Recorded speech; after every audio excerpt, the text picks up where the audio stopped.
고려인 또는 카레이스키라고 들어보셨나요? 구한말 연해주의 터를 잡은 우리 민족인데 소련의 강제 이주 정책에 따라 중앙아시아 곳곳에 흩어져 살고 있습니다. 우크라이나에도 고려인들이 살고 있는데 전쟁을 피해 조국에 들어온 수가 2천 명이 넘습니다. 이들은 지금 어떻게 생활하고 있을까요? 급한 대로 취업과 관광 비자로 한국에 온 사람들이 많은데 의료보험이 안 돼 다치거나 아파도 병원에 가기 힘들고 아이들은 학교를 보낼 수 없어 방치되는 상황입니다. 집중 취재 먼저 주하영 기자가 보도합니다. 평택의 한 오피스텔입니다. 지난 9월 우크라이나에서 온 11살 어린이가 이곳 20층 높이에서 떨어져 크게 다쳤습니다. 목숨은 건졌지만 평생 장애를 안고 살아가야 하는 상황.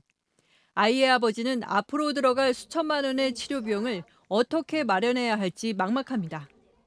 Я не знаю, денег очень много, я не знаю, где их брать.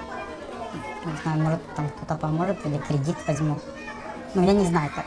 Вот так, наверное, будет правильно сказать. 아이가 사고 난 이유 중 하나는 학교를 다닐 수 없어서 혼자 놀았기 때문이라고 아버지는 말합니다.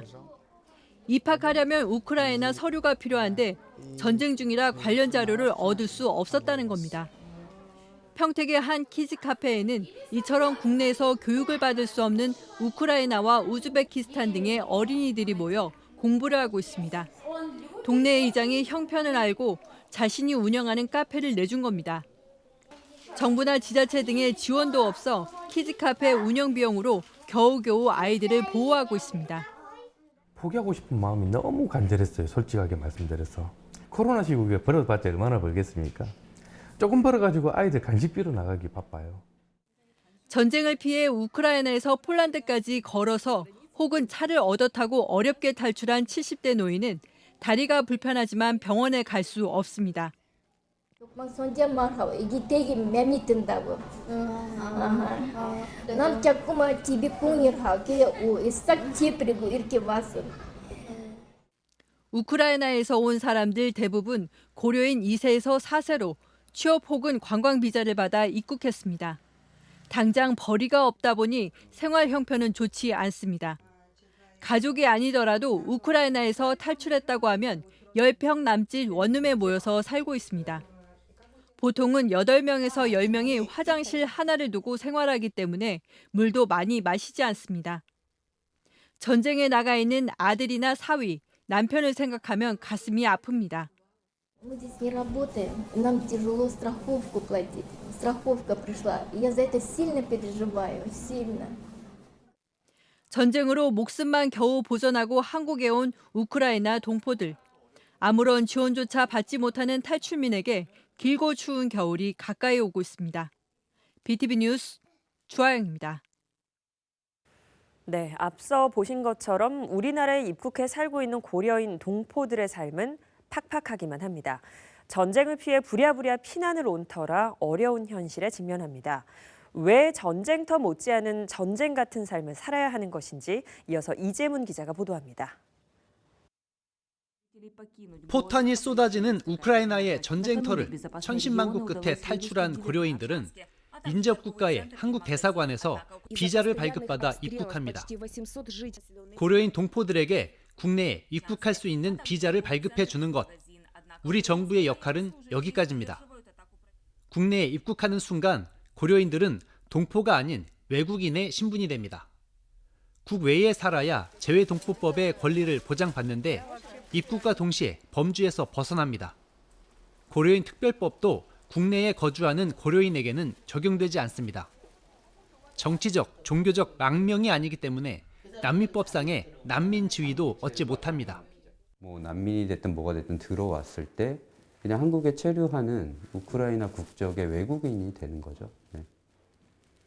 그 이상도 그 이하도 아니고. 네. 입국자 대부분이 20살 미만의 청소년과 어린이, 그리고 여성과 노인들입니다. 징집령이 떨어져 성인 남성들은 우크라이나를 떠나지 못합니다. 이산 가족이 상당수입니다. Тяжело, конечно. Сейчас, у меня такой всегда на позитиве всегда, что как не звонит, смеется всегда, все хорошо, все в порядке, но оно-то слышно, что звуки вот эти переживаешь все равно, такой у меня, что сказать еще, я не знаю. Ну, тяжело, конечно, тяжело, переживаешь каждый день. 당장 살 집이 없어서 먼저 입국한 친인척이나 친구, 지인들의 집에서 더부살이를 합니다. 한 집에 2가족 이상, 원룸에 10여 명이 함께 살기도 합니다. 조국의 땅을 밟았지만 다른 나라들처럼 인도적인 지원은 없습니다. 다른 나라는 다 지원을 하고 있어요. 인근 국가에 저희보다 더 어려운 동유럽 국가 이런 데도 임시주거시설 지원하고 어린 아동이나 이런 경우 피난민 등록하면 생활지원금을 우리 재난지원금 주듯이 지급을 하고 있었다니까요. 실제로 받았고. 입국 6개월이 지나야 건강보험에 가입할 수 있는데 그 전에 다치면 빚더미에 앉습니다. 당장 먹고 사는 문제가 당면한 과제다 보니 자녀들의 교육과 돌봄은 부차적인 일입니다. 몸만 빠져나와 구호 물품을 제공하는 날이면 고려인들의 발길이 끊이지 않습니다. 그나마도 정부의 지원이 아닌 민간 차원의 모금과 후원으로 충당합니다.